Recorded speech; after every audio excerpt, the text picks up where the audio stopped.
Every generation gets a name: baby boomers, Gen X. Now it's the Millennials, young people who came of age online, connected like never before, but also hammered by war, by recession. To a pollster, that's more than can fit into one label. So I went to Cambridge, Massachusetts, home of the Millennials poll, designed by students, run by Della Volpe of Harvard's Institute of Politics. He's been tracking millennials for more than a decade. Because if you want to know how millennials are shaping our politics, first you have to find out what's shaping them. There's a lot of people in there and a lot of change in your life, isn't there? There is. It's the largest generation in the history of America and the world. 1 out of 4 people in America are of this generation, more millennials than baby boomers. I'd predict that in 2016 you have more millennials vote than actually people of the age of 65, seniors. A lot of power. You got it. Everybody always talks about young people as part of the Democratic coalition of the ascendant. From your work, it seems like they might be more up for grabs, right? The Democrats, Obama got, what, 66% of them in 2008. 60% in 2012, right. And in this last cycle, Democratic majority is only in the mid-50s, maybe 54%. Yeah.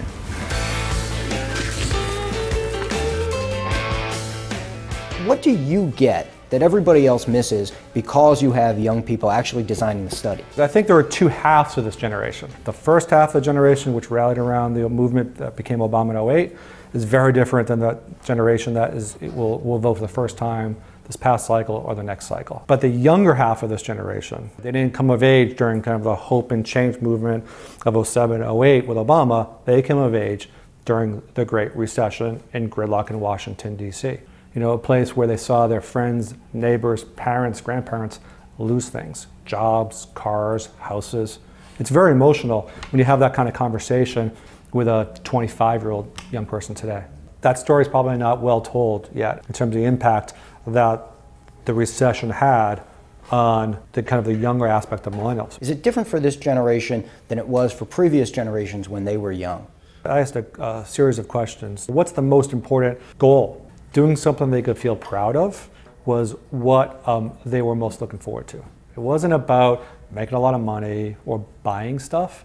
It was about contributing to society. And is the internet fueling that for this generation? Yeah, one of the great lessons, Anthony, in this work is that there are tens of millions of young people every single day who are engaging on the things that they love and are passionate about. 2/3 of college students back in 2000 were engaged in some significant way in community service, right? They're raising their hand, whether they're Democrats, whether they're Republicans, whether they just care about policy, whether they care about sports, arts, entertainment, anything. They're essentially raising their hand through social media, through Twitter, through Facebook, through Pinterest, through Instagram, through everything, saying, I want to be engaged. I'm passionate about the subject. Find me. I want to be engaged. That passion model is more of the way the campaigns are going now, where they're looking for the people that they can turn out who are really interested in part of the base, as opposed to spending the resources trying to persuade people. Certainly, you know, Obama did that in 2008. Early indicators Rand Paul is going after the younger Republican vote.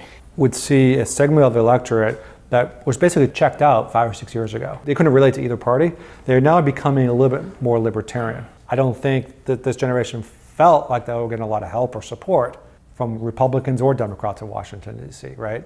So what Rand Paul is potentially doing is expanding the electorate, finding folks who didn't have a home in either party and encouraging them to participate, perhaps for the first time, with him in a traditional way. So it's always been sort of conventional wisdom that candidates have to be liked, right? So the candidate who you would like to get a beer with is the one who wins. Right. But how do millennials come to like a candidate in a different way, if at all, than how other generations come to like? What are they looking for? I think they're looking to be engaged, to be empowered. And I still think there's a tremendous opportunity for Democrats and Republicans, people on both sides of the aisle, to really engage young people, give them a piece, give them some responsibility. Right? This generation cares deeply about their community. I see numbers every single day in a commitment across America.